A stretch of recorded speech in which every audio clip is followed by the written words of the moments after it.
CPM party Parvathipuram Manyam జిల్లా కార్యదర్శి కొల్లి గంగునాయుడు రాష్ట్ర ప్రభుత్వాన్ని డిమాండ్ చేశారు.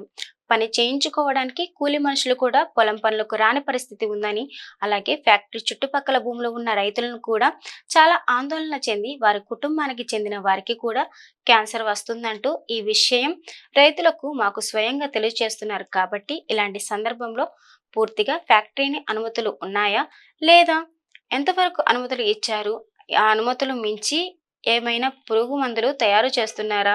పొల్యూషన్ కంట్రోల్ అధికారులు ఎంతవరకు అనుమతులు ఇచ్చారు?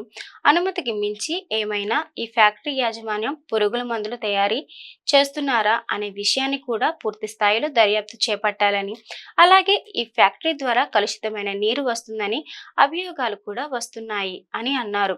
పక్కనే చెరువుని ఆ నీటితో పాటు వ్యర్థ పదార్థాలు చేయడం వల్ల నీటి కలుషితం అవుతుంది అనే అనుమానాలు కూడా ఉన్నాయని, వీటన్నిటిపైన పూర్తి స్థాయిలో అనుభవం ఉన్న నిపుణులను రప్పించి వారి ద్వారా దర్యాప్తు చేపట్టాలని, అలాగే ఇప్పటికే ఎవరైతే క్యాన్సర్ వ్యాధి వల్ల చనిపోయారో వాళ్ళ కుటుంబానికి అన్ని విధాలుగా రాష్ట్ర ప్రభుత్వం ఆదుకోవాలని అన్నారు.